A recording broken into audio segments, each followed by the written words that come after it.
오늘 읽은 요한계시록 1장 9절에서 11절 말씀을 가지고 따라합시다. 그래도 살아야 합니다.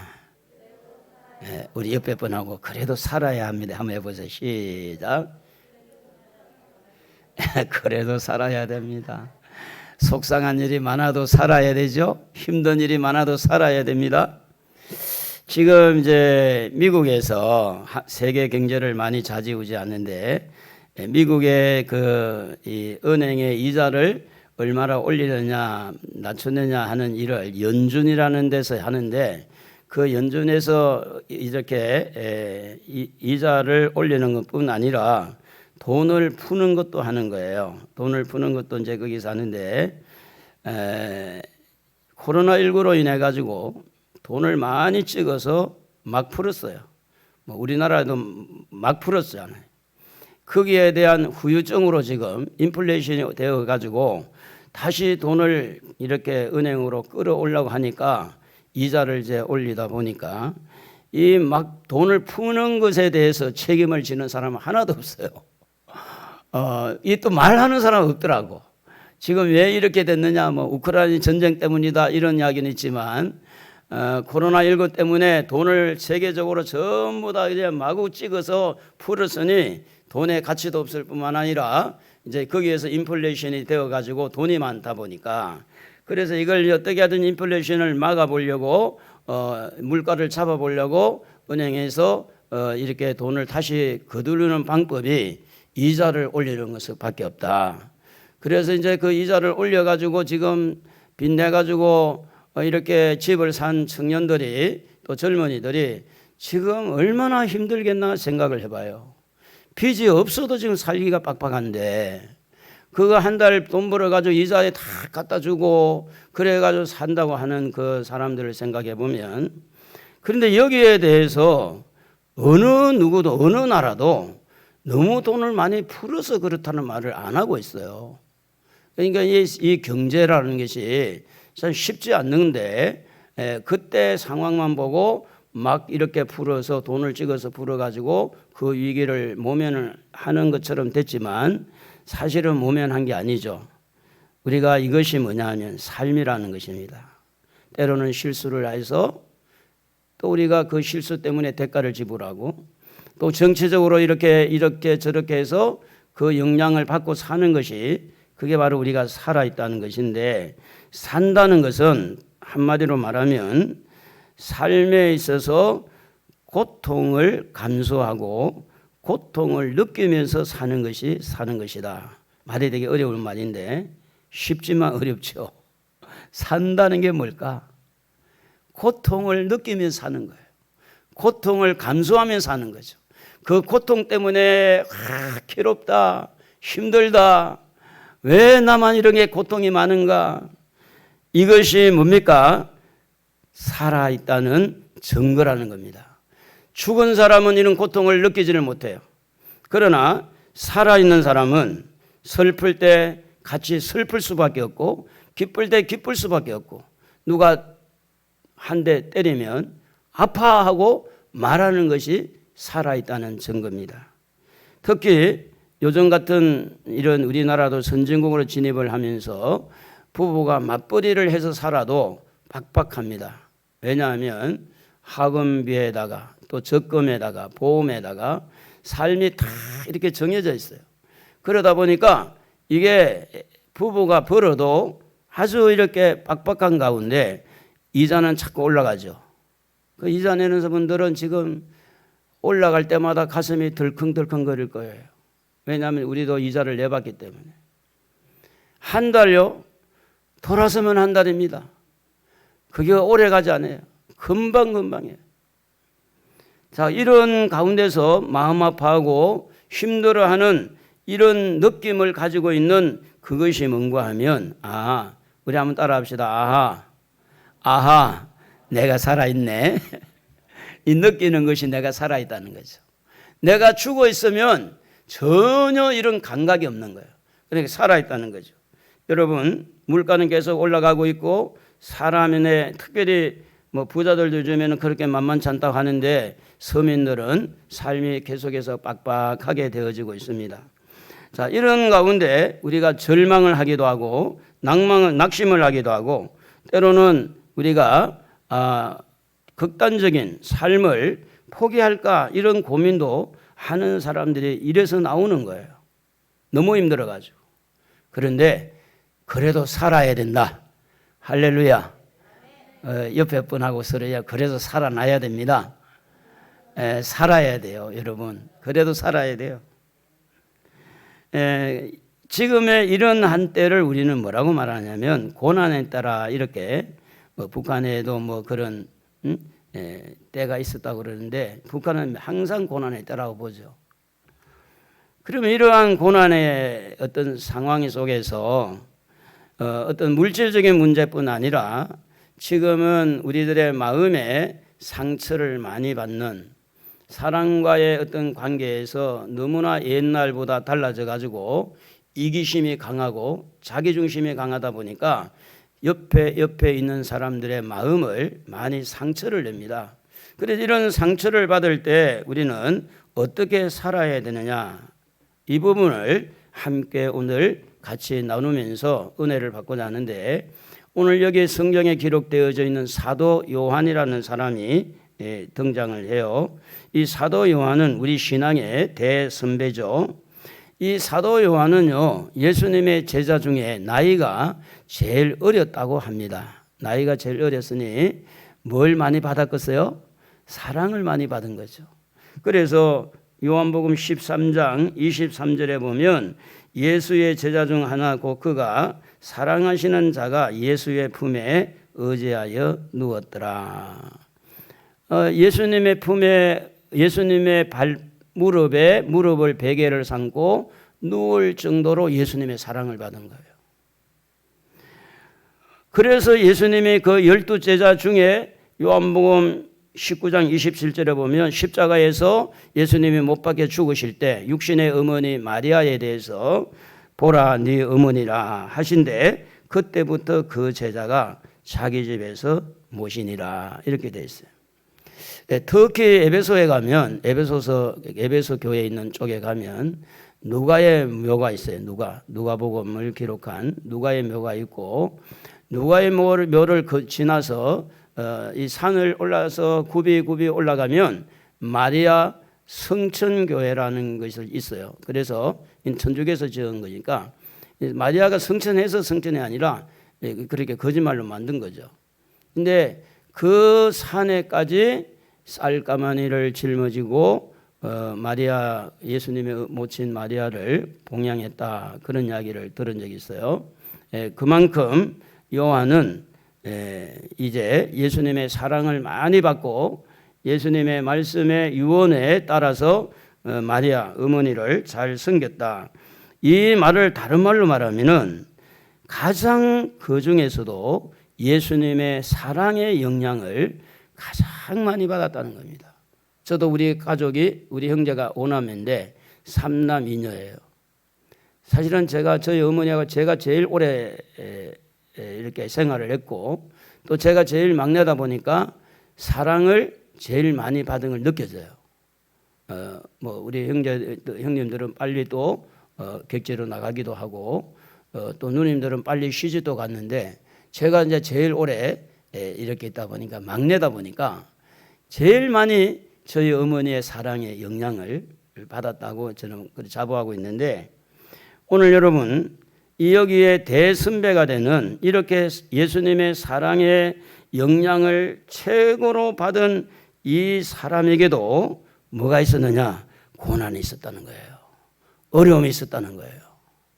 그 핍박이 있었다는 거예요. 이렇게 그분의 사랑을 받은 그 요한도, 그래서 이렇게 사랑을 받다 보니까 예수님을 자랑 안 할 수가 없잖아요. 예수님에게 큰 영향을 받다 보니까 가는 데마다 예수를 말할 수밖에 없고, 내가 예수님이 좋은 걸, 예수님이 이렇게 해서 나의 죄를 짊어지고, 예수님이 이렇게 해서 부활하시고, 예수님이 이렇게 하늘에 성천하시고, 예수님이 우리를 다시 데리러 재림하실 텐데 우리는 하늘나라 영원한 천국에 갈 거다. 그 예수를 말하니까 싫어하는 거예요, 사람들이. 여러분 친구들에게도 예수 말해보세요. 여러분 또 가족들에게도, 자녀들에게도 예수 말해보세요. 예수 말하면 길을 틀어막습니다. 교회에 가자는 말까지도 괜찮아요. 그런데 예수 믿자고 그러면 막 발작이 일어나요. 발작이. 그러니까 이 요한도 예수님에게 영향을 너무 많이 받다 보니까 만나는 사람마다 예수님이 좋습니다.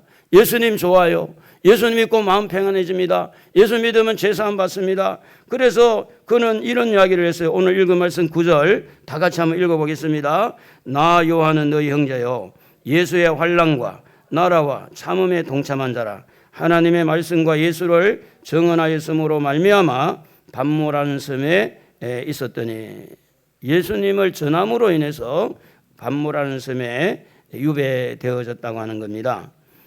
요한은 어떤 면에 보면 개인의 삶 때문에 이렇게 반모섬에 갇힌 것이 아니라 예수 전하다가 이렇게 반모섬에 유배를 당해서 고난을 당하고 있었다는 거죠. 여러분 우리도 어떤 면에 보면 예수님의 영향을 굉장히 많이 받은 사람이에요. 오늘 예배를 드릴 수 있다는 게 여러분이 부족해서 나는 참 부족합니다. 뭐 겸손해서 예배 드리러 오지만 내가 참 너무 부족합니다. 이럴 수 있지만 여러분 이 교회에 온다는 자체는요. 그분의 영향을 받은 거예요. 사랑의 영향을 받은 거예요. 용서의 영향을 받은 거예요. 말씀의 영향을 받은 거예요. 뭔가 여러분이 예배자로 이렇게 올 수 있었다고 하는 것은 그분의 십자가를 통해서 제사함을 받았다는 거고 그분이 우리의 허물과 우리의 죄를 십자가에서 다 짊어지고 변함없이 우리를 용서하셔 주신 그 사랑의 영향을 받아서 내가 바쁜 일을 뒤로 하고 몸이 좀 피곤해도 우리 주님에게 가서 예배 드려야 되겠다. 전부 다 여러분 주님의 영향을 받은 자입니다. 그중에 많이 받았느냐 적게 받는 차이는 있겠으나 사도 요한처럼 이렇게 주님의 영향을 받음으로 말미암아 이 자리에 오신 줄로 믿습니다. 믿으시면 아멘 해봅시다. 아멘입니까? 그렇습니다. 여러분이나 저나 예수님의 영향을 받았기 때문에 예배자가 되고 입을 열어서 찬양하게 되고 또 주일마다 우리가 기억하고 우리가 세상과 더불어 살아가면서 그분의 은혜를 생각하면서 우리가 복음을 전하게 되고 그 복음을 전하면서 참 핍박도 받아보고 욕도 얻어먹고 그럼에도 불면 우리는 계속해서 예수님을 자랑하는데 그런데 우리가 이렇게 예수를 믿고 살다 보면 믿는 사람에게도 겨울이 오듯이 여름이 오듯이 우리도 살다 보니까 고난 당하는 때가 있더라는 겁니다. 사도 요한 역시도 살다 보니 고난을 당한 것처럼 우리도 고난을 이렇게 당했을 때 사도 요한을 바라보면서 이 고난의 문제를 어떻게 처리를 하면 잘 처리가 될까 하는 겁니다. 그러면 사도 요한을 일단 우리가 몇 가지로 보면 요한은 예수의 환난에 동참했다고 말을 해요. 그리고 하나님의 나라에 동참했다고 그리고 그것은 예수님을 증언했기 때문이라고 고난당했다고 그는 자기 자신을 그렇게 소개하고 있습니다. 지금 예수님을 전했기 때문에 반모섬에 유배를 당하고 감옥과 같이 그렇게 생활한 거죠. 여러분 이것은 사도 요한이기 때문에 아무런 고통이 없었다고 말하기는 어렵습니다. 많이 우울했을 것입니다. 외로웠을 것입니다. 친구가 없다는 것 뿐만 아니라 누가 아는 사람이 없다는 것 너무 외로운 거예요. 쓸쓸한 거예요. 그리고 예수님을 잘 믿었다고 했는데도 불구하고 이런 어려움을 당할 때 다른 사람에게 내놓고 말하기도 어려워요. 너 예수 잘 믿더니 너 그런 기도 많이 하더니 지금의 모양이 무슨 꼴이냐? 핀잔을 받을 수가 있습니다. 사실은 이것이 우리의 인생살이입니다. 그래서 사람은 살아있다는 것이 뭡니까? 희노애락을 느끼면서 사는 겁니다. 때로는 기쁨을 느끼기도 하고 슬픔을 느끼기도 하고 때로는 코로나19 때문에 얼마나 여러분 기침을 많이 하고 코로나19 때문에 목이 얼마나 아프고. 예? 그리고 코로나19 때문에 후유증 때문에 저희 큰형님은 지난번에 결혼식 때 만났더니 냄새를 못 맡는 3차 접종하고 난 다음에 냄새가 전혀 느끼지 않고 그리고 무슨 맛을 느끼지 못한다 그래요. 음식을 먹어도. 이게 살아있기 때문에 이런 감각의 기능이 아프다, 즐겁다, 기쁘다, 슬프다 이런 살아있기 때문에 이런 걸 느끼는 거지 죽은 자는 그런 느끼지를 못한다는 겁니다.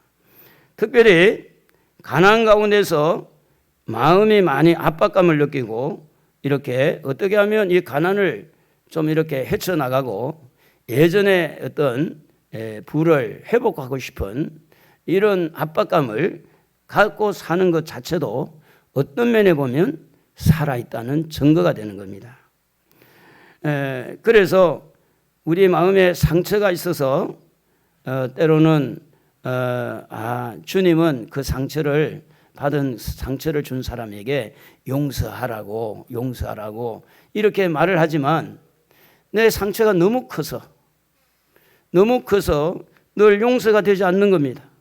그래서 예배 때마다 하나님 앞에 용서를 하기는 해야 되는데 용서하지 못하는 내 자신을 바라보고 너무 미안해하고 너무 힘들어하고 그것이 뭐냐? 내가 살아있다는 증거예요. 그러면서 눈물을 흘립니다. 하나님, 제가 이렇습니다. 제가 아직도 집사인데도 권사인데도 목사인데도 주님이 용서하라는데도 내가 그 용서하지 못하는 내 마음 하나님 불쌍히 여겨달라고. 이것이 내가 지금 살아있다는 증거가 된다는 겁니다. 그래서 때로는 무관심 속에서 멍하게 우울증에 빠져가지고 아무 생각 없이 이렇게 있을 때도 있습니다. 이게 살아있기 때문에. 그래도 살아있어야 우울증도 느끼고 살아있어야 뭔가 눈물도 흘리는 거지 죽으면 아무것도 없는 겁니다. 그래서 이렇게 힘들고 어려울 때 기도하는 것도 내가 살아있기 때문에 신앙이 살아있기 때문에 기도하는 거죠. 기도해야지 알면서도 기도하지 않고 있는 자기를 들여다보면서 괴로워하는 것도 내가 지금 살아있는 증거입니다. 마음이 살아있다고 하는 것은요, 이 감각의 기능이 살아있다는 말로도 표현이 가능해요. 그러니까 마음이 살아있다는 것은 마음에 상처를 줄 때 왜 상처를 주느냐? 아프다. 또 내가 마음이 슬플 때 슬프다, 기쁠 때 기쁘다 이렇게 느껴지는 것이 내가 살아있다는 증거가 되는 거죠. 우리가 이제 그 대추나무에 대추를 따다 보면 대추나무에 가시가 있습니다. 제가 이제 대추를 따다 보면 가시가 이렇게 찔리면 되게 아파요. 가시가 찔렸어. 근데 가시가 부러진 거야. 가시를 내버려 둬야 돼요? 빼야 돼요? 빼야 되는 거예요. 근데 죽은 사람은 가시가 찔려도 못 빼, 안 빼, 뺄 생각도 없어. 그런데 가시가 찔려서 아프니까 이걸 빼는 거죠. 오늘 여러분이 때로는 어떤 육체적인 피부로 느낄 때도 있고 마음의 어떤 상처의 어떤 아픔을 이렇게 느끼고 있을 때 여러분이 내가 그래도 아직 살아있구나. 그래도 한번 살아보자.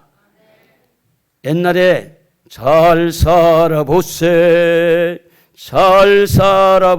새마을 운동할 때 어릴 때는 그런 그 음악이 나와도 무슨 의미인지도 잘 모르고 그냥 생각을 했는데 여러분 살아만 있다면 때가 올 줄로 믿습니다. 어느 한 때가 와요.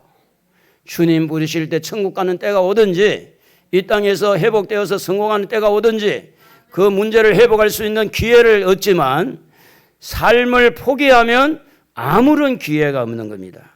그러므로 혹 여러분 중에 살고 싶은 마음이 없다고 하면 마음을 좀 바꾸시기를 바랍니다. 우리 한번 따라합시다. 하나님, 저 살고 싶습니다. 어떻게 보면 죽고 싶은 마음도 잘 살고 싶다는 말로 들을 수도 있는 거예요. 너무 힘들다는 이야기죠. 너무 아프다는 이야기죠. 조용히 그냥 이대로 그냥 예배 드리다가 천국 갔으면 좋겠다. 그 말도 물론 죽고 싶은 마음도 있지만 좀 힘드니까 좀 잘 살고 싶다 이런 말도 바꾸어서 생각할 수가 있다고 하는 겁니다. 그래서 세상을 살아가다 보면 사람의 마음대로 되는 것이 그렇게 많지 않습니다. 이렇게 됐으면 좋겠고 이번에 이렇게 됐으면 좋겠고 이렇게 됐으면 좋겠는데 그렇게 되지 않는 경우가 많아요. 그래서 잠언 16장 9절에 말씀하기를 사람이 마음으로 자기의 길을 계획할지라도 그 걸음을 인도하시는 이는 여호와시니라 이렇게 말씀을 해요. 여러분이 아무리 좋은 계획이 있더라도 하나님을 의지하시기를 바랍니다. 좋은 아이디어가 있어요. 좋은 어떤 창조력이 있고 창의력이 있고 아주 좋은 그런 발상이 있더라도 그것이 여러분 혼자만 하지 말고 하나님과 함께 한다면 좋은 열매가 맺어질 줄로 믿습니다. 할렐루야. 그러므로 우리가 어떤 그런 계획이나 어떤 그런 일이 있을 때 혼자서만 이렇게 생각하지 말고 하나님이 나와 함께 하신다. 하나님이 나를 도와주신다. 하나님이 우리를 이끌어 주신다. 믿음을 가지고 그래서 자꾸 하나님을 의뢰하시기를 주의 이름으로 축복합니다. 그러면 우리가 고난을 당할 때 어떻게 살아야 하느냐? 제일 중요한 게 뭔가 하면 자기를 발견하는 거예요. 자기. 나는 누구인가를 발견해야 돼요. 그걸 자기 정체성이라고 말합니다. 자기 정체성. 나는 누구인가? 사도 요한은 나는 누구인가 물을 때 어떻게 자기를 발견했을까요?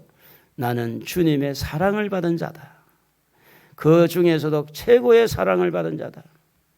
오늘 여러분을 사랑하는 부모님이 있다는 거 감사하고 사시기 바랍니다. 여러분을 사랑하는 부부가 있다는 거 감사하고 살아야 돼요. 여러분을 사랑하는 이웃이 있다는 거 얼마나 좋아요. 그런데 그 사랑은 항상 한계가 있어요. 조건이 따르고 한계가 있는데 전능하신 우리 하나님의 사랑은 여러분 조건 없이 무조건 사랑하는 줄로 믿습니다. 이게 하나님 사랑이에요. 그래서 우리의 정체성을 어디에서 나를 발견해야 되느냐? 당신은 하나님의 사랑을 받은 사람이다. 당신은 뭐 받기 위해서? 사랑받기 위해 태어난 사람. 사람의 사랑은요 식어질 때가 있잖아요. 사람의 사랑은요 그 사랑이 너무 집착이 되면 원수가 될 때 있잖아요. 그 사랑은 변동성이 너무 많지만 전능하신 우리 하나님의 사랑은 십자가를 통해서 여러분의 허물을 그대로 끌어안아주고 여러분의 죄를 그대로 끌어안아주면서 있는 그 모습 그대로 마음 아파하는 그 모습 그대로 연약한 모습 그대로 여러분을 품어주면서 여러분을 사랑하는 것이 하나님의 사랑인 줄로 믿습니다. 그러므로 우리가 고난을 이겨나가기 위해서 가장 중요한 것은 뭐냐면 나는 누구인가 정체성을 찾아야 된다는 겁니다. 나는 밥 하루 세끼 먹고 잠자고 학교 갔다가 직장 갔다가 왔다 갔다 그냥 TV 보고 그런 내가 아니라 나는 세상의 어느 누구보다도 중요한 것은 하나님의 사랑을 받은 자이다. 하나님의 사랑을 받은 정체성을 깨닫게 되어지면 그 다음에 일어나는 일이 있는데 예수님이 그렇게 좋은 겁니다. 십자가 때문에 내가 살았으니까 예수님이 좋은 거예요. 그래서 예수님이 좋은 걸 어떻게 합니까? 우리 예수님 때문에 천국 가게 되고 예수님 때문에 죄 사함 받고 예수님 때문에 진리를 깨닫게 되고 예수님 때문에 나 같은 죄인도 이렇게 용서받아 일을 할 수 있으니 이 얼마나 감사하냐. 내 정체성을 발견하고 예수님이 좋아지는 여기에서 여러분에게 고난이 다가올 때 이 고난을 어떻게 처리할 것인가. 먼저 우리가 예수님이 좋은 걸 같이 한번 불러보겠습니다. 손을 이렇게 흔들면서 한번 춤도 추면서 한번 불러봅시다. 예수님이 좋은 걸 어떡합니까? 예수님이 좋은 걸 어떡합니까? 세상 세상에 어떤 것도 바꿀 수 없네. 예수님이 좋은 걸 어떡하. 날 위해 십자가를, 널 위해 십자가를 지신 예수님.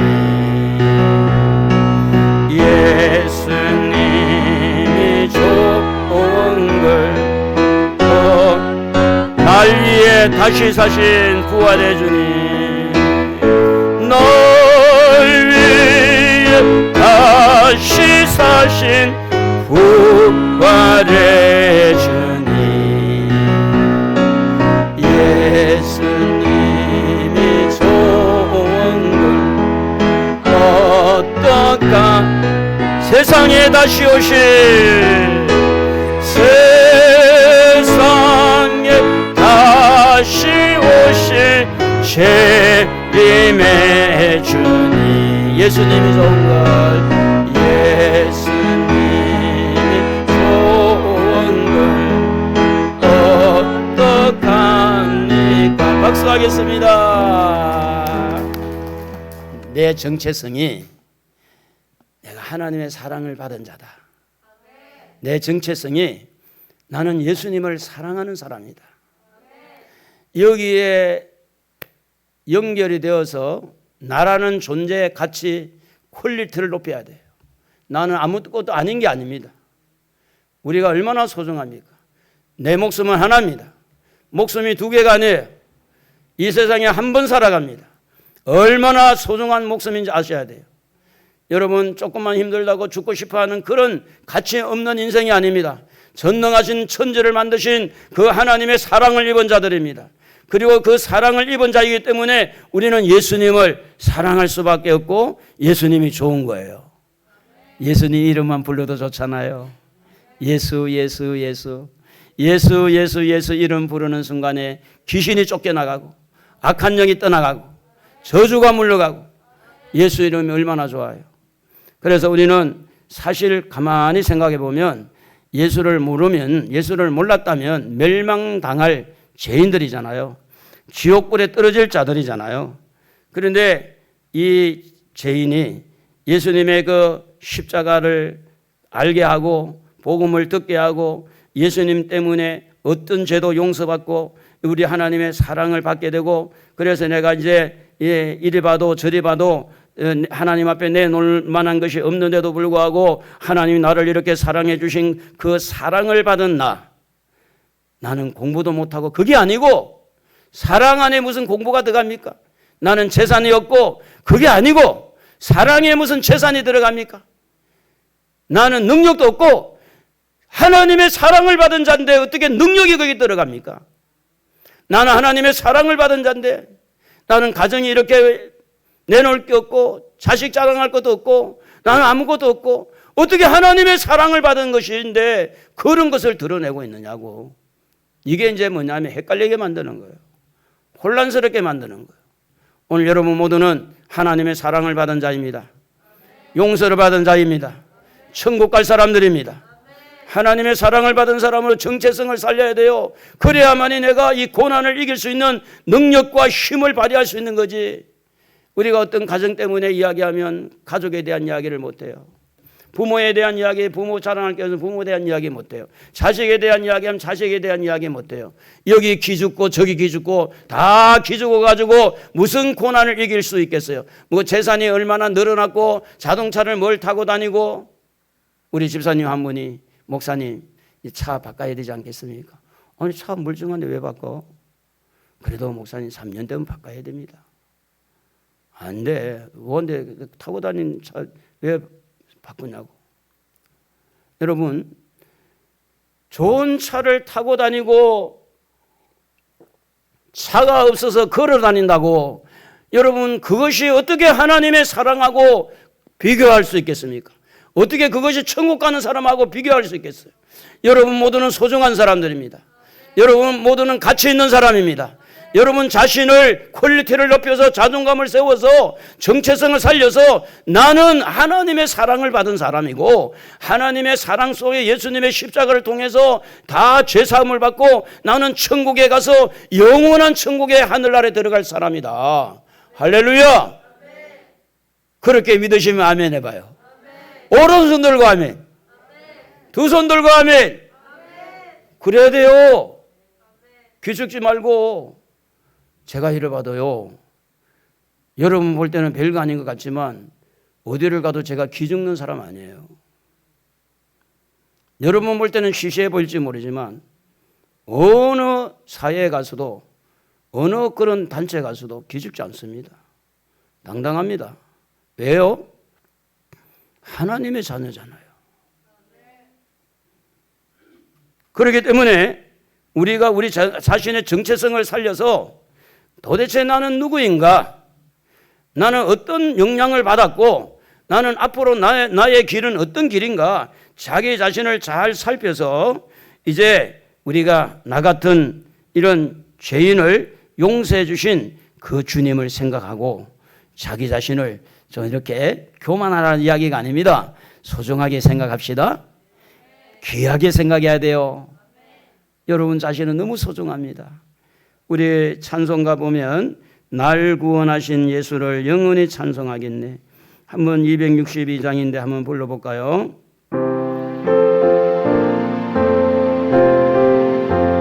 날 구원하신 예수를 영원히 찬송하겠네. 저 죄인 어서 주께 와 제사유하심 받아라 구하라 주실 것이요 찾으라 얻을 것이라 죄 중에 상한 영혼을 주 온전하게 하시네. 주 예수 사랑 못 잊어 나 항상 눈물 흘리네. 이 세상을 받은 내 주만 생각하도 설교를 준비하면서 찬송이 생각이 났어요. 그 찬송을 부르면서 하나님 감사합니다. 정말 날 구원하신 주님 감사합니다.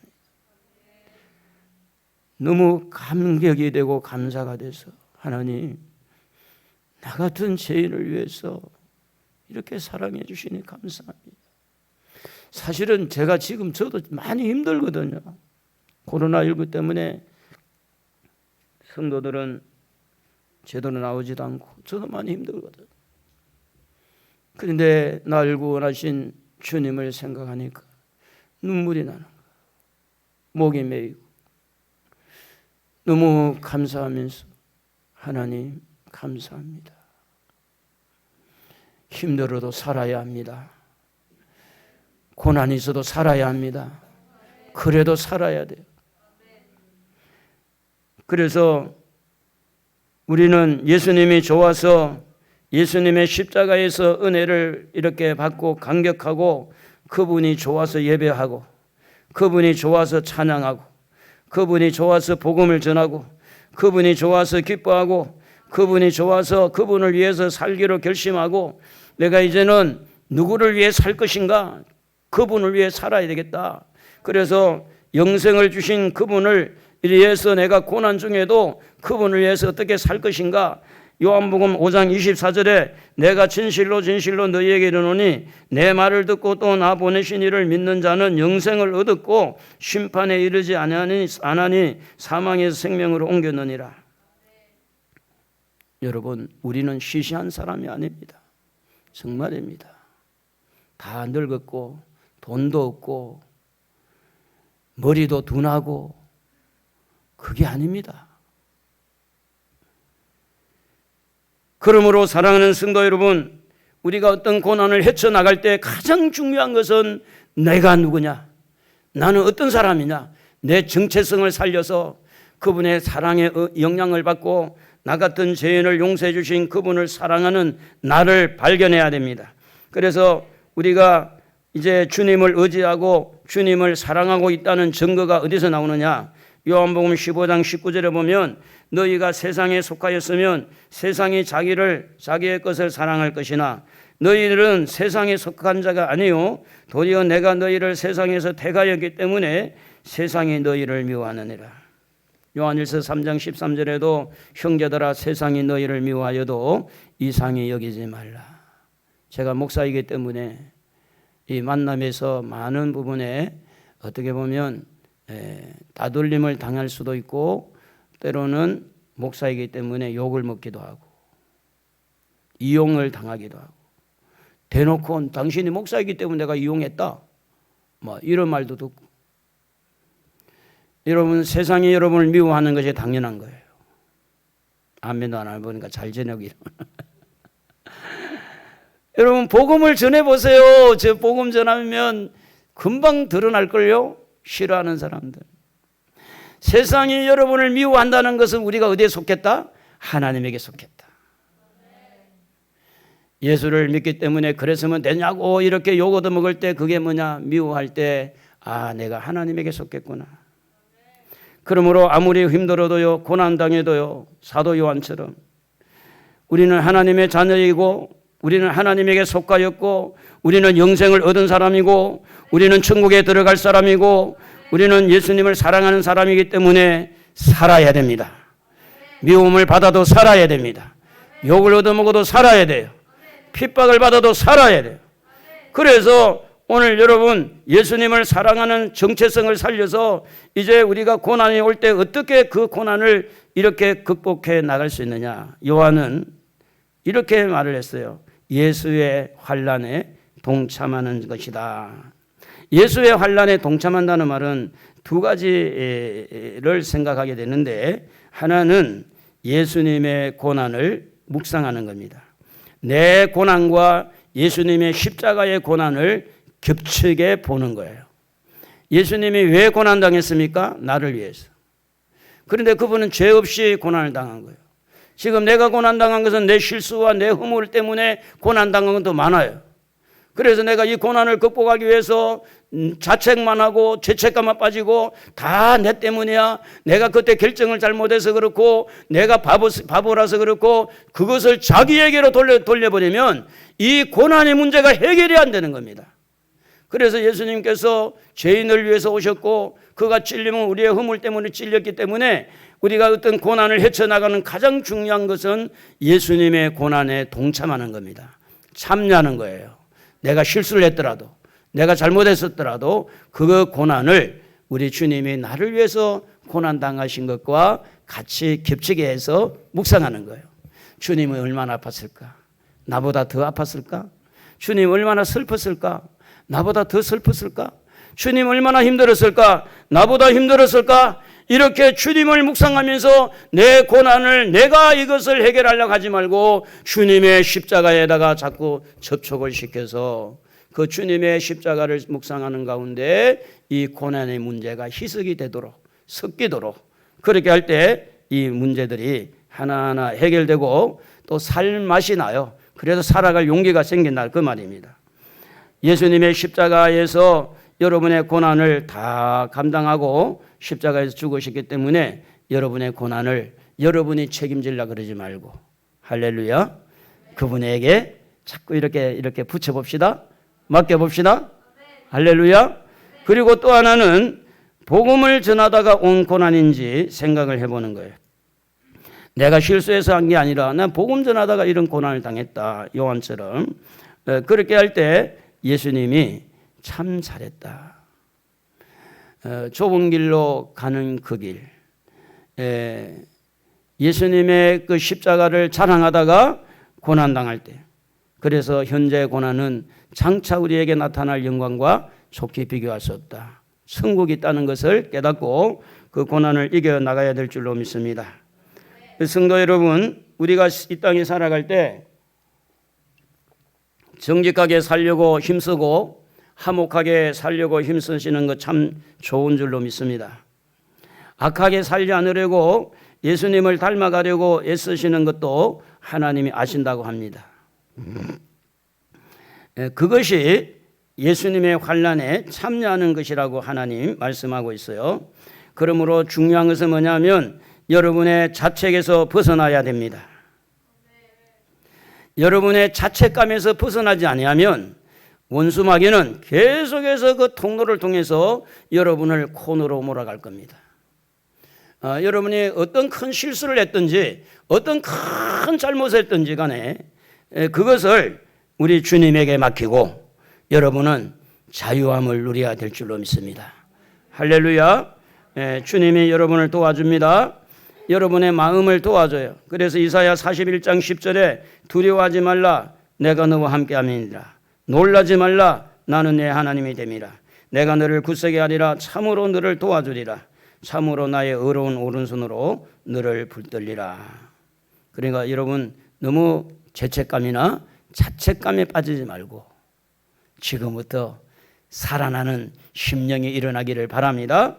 그리고 이제 하나님의 나라에 동참하는 겁니다. 고난에 예수님의 그 십자가와 같이 겹쳐서 동참하고 그 다음에 하나님의 나라에 동참하는데 예수의 환난과 나라의 참음에 동참한 자라 이렇게 말씀을 했는데 마태복음 12장 28절에 보면 하나님의 성령을 힘입어서 귀신을 쫓아내는 것이면 하나님의 나라가 이미 너희에게 임하였느니라.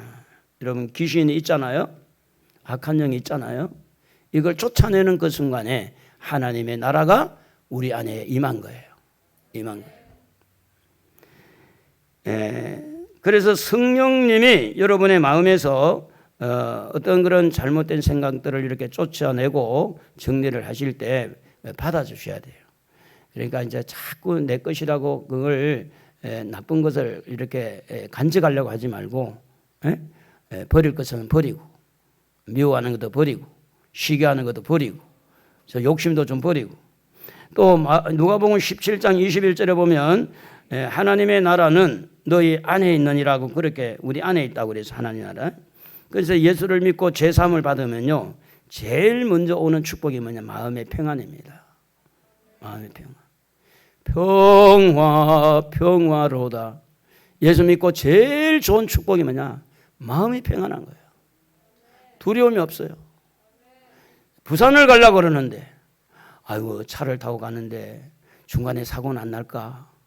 또 어디를 이사를 가려고 그러는데 이사 가서 좋은 일이 있어야 될 텐데 이사 갈 때 이게 또 좋은 일이 나쁜 일이 생기면 어떨까. 그런 두려움이 없어요. 평안한 거예요.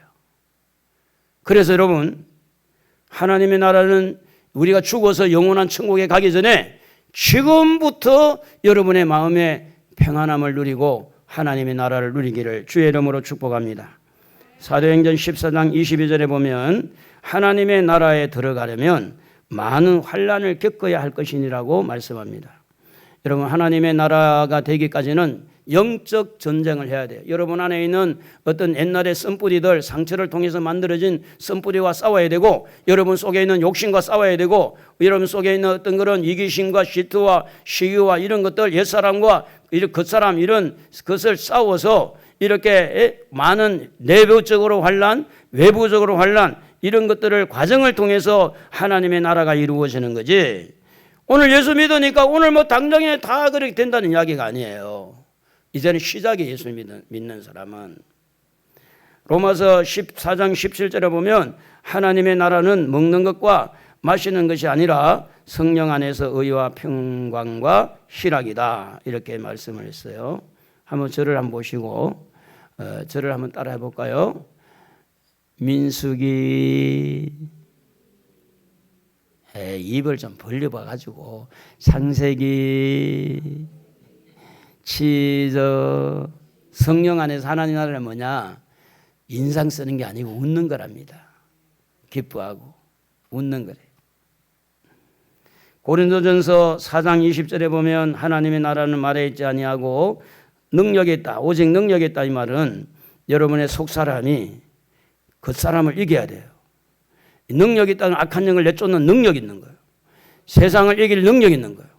그러니 여러분이 생각한 것처럼 그렇게 가볍거나 그렇게 세상 사람들이 말한 것처럼 어리석은 사람이 아니라 여러분 안에는 예수님이 계시잖아요.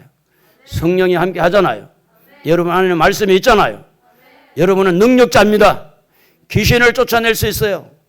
한번 따라해봐요. 귀신아, 예수 이름으로 명하노니 떠나갈지어다. 근데 귀신이 꼼짝없이 떠나가는 거 왜 그럴까요? 우리 안에 예수가 있기 때문에 그런 거예요. 그런데 그렇게 했더니 귀신이 막 달라들어. 그러면요, 뭐 때문에 그런지 잘 생각해 봐야 돼. 가짜로 믿으면 안 돼요. 가짜로. 예수를 진짜로 믿어야 돼요. 예수를 진짜로 믿을 때, 예수 이름으로 명할 때 귀신이 뜨는 거예요. 믿지도 않으면서 예수 이름으로 나가라니까 귀신이 막 올라타가지고 뺨 때리고 막 눌러가지고 대드는 것이.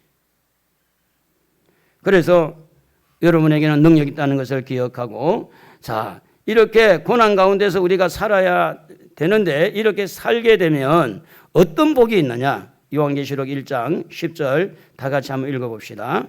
주의 날에 성령에 감동되어 내 뒤에서 나는 나팔 소리 같은 큰 음성을 들으니. 여러분, 하나님의 음성을 듣는다는 것은 엄청 큰 복입니다. 물론 어떤 사람은 매일 듣는다고 하는 사람도 있지만 위기 때마다 꼭 음성이 필요할 때마다, 사도 요한도 그러잖아요. 맨날 듣는 게 아니잖아요. 성령의 감동을 받아서. 언제? 매일매일 한 것이야. 주의 날에. 이 주의 날이 너무 중요한 겁니다. 그 당시에는 평소에 모이는 때가 안식일 날, 토요일, 금요일 저녁부터 토요일까지 저녁까지가 안식일인데, 창조하는 질서에 따라서 그런데 이제 신약에 와가지고 그것이 바뀌어서 안식일이 주일로 이렇게 모이게 됐단 말입니다. 그런데 그 안식일은 태양신을, 그 당시 이교도들이 태양신을 섬기는 날이었어요. 근데 이제 이 부활하신 예수님을 기점해가지고 우리가 예배나 하는 날로, 이렇게 주의 날로, 주님의 날로, 그러니까 부활한 날을 말하는데, 그 말은 승리의 날이다. 모든 사람들에게 소망을 주는 날이다. 모든 죄인들에게 기쁨을 주는 날이다. 그래서 예수님께서 이 십자가에서 요한복음 19장 30절에 말한 대로 다 이루었다 할 때 구약의 율법을 다 이루고 부활해서 주일을 주의 날로, 주의 날에 성령의 감동을 받아서 이렇게 하나님의 음성을 듣게 됐다. 고난을 참고 이기면, 살다 보면, 고난을 잘 견디고, 고난을 이렇게 고난이 와도 그 주님을 생각하면서 고난을 잘 참고 이겨나가면 이런 때가 온다. 이런 때가. 그래서 요한복음 20장 19절에도 보면 안식 후 첫날 저녁이라는 말이 나옵니다. 히브리서 19장 12절에 보면 염소와 송아지의 피로 하지 아니하고 오직 자기 피로 영원한 속죄를 이루사 단번에 성소에 들어가셨느니라. 히브리서 10장 10절에 보면 이 뜻을 따라 예수 그리스도의 몸을 단번에 드림으로 말미암아 우리가 거룩함을 얻으노라. 안식일의 산물은 제사예요. 안식일의 산물은 율법입니다. 안식일의 산물은 짐승을 잡아야 그 피로 제사함을 받는 거예요. 주일의 산물은 예수님이 십자가에서 다 이루시고 우리가 짐승을 잡지 않아도 하나님 앞에 가서 예배드리고, 그래서 주의 날이 너무 중요한 거예요. 그래서 왜 다른 날 안식일이나 목요일이나 화요일이나 월요일 날 성령의 감동을 안 받고 주일 날 이렇게 성령의 감동을 받았느냐? 오늘 여러분 예배 드릴 때 주일날 와서 성령의 감동을 제일 많이 받는 줄로 믿습니다. 주일날 가장 하나님의 음성을 듣는 날이에요. 주일날. 주일을 빼먹지 말고 어떻게든 주일날 와서 성령의 감동을 받고 주의 음성을 듣고, 그래서 주의 음성을 이렇게 들을 때에 그 뒤에 나오는 에베소, 스무나, 버가모, 두아디라, 버가모, 빌라델비아, 사대, 라오디아 교회, 7교회, 아시아 7교회에 이렇게 편지를 해라. 하나님의 음성이 들리는 거예요. 그리고 이제 그 옷이 끌리는 옷을 가지고 7개의 사이를 거닐고, 다음 주에 말씀을 생각할 텐데 7배를 붙들고 계시고, 그러니까 이 사건, 이 놀라운 환상과 이 놀라운 음성을 언제 들었느냐? 주의 날에 들었다. 주의 날에. 고난을 참고 이렇게 힘들어도, 사업이 힘들어도, 가정이 여러 가지 어려움이 있더라도 주일날 와서 어떻게 하든지 잘 참고 주의 날에 와서 성령의 감동을 받고 주님의 음성을 들으면 좋은 일이 있으리라, 많이 있으리라. 일어날 줄로 믿습니다. 좋은 일이 일어납니다. 그러므로 우리는 천국의 소망을 가지고 이 땅에서 조금 힘들다고 너무 여러분 자책하거나 또 실망하거나 낙망하지 말고 우리는 살아야 됩니다. 그래도 살아야 됩니다. 고난당해도 살아야 돼요. 일어나야 돼요. 그래서 오늘도 여러분의 마음속에 하나님의 은혜가 임해서 지금 힘들고 어려워도 열심히 고난을 잘 참고 살아나서 좋은 때가 여러분에게 오실 줄로 믿고 여러분 삶을 이루시기를 바랍니다. 우리 300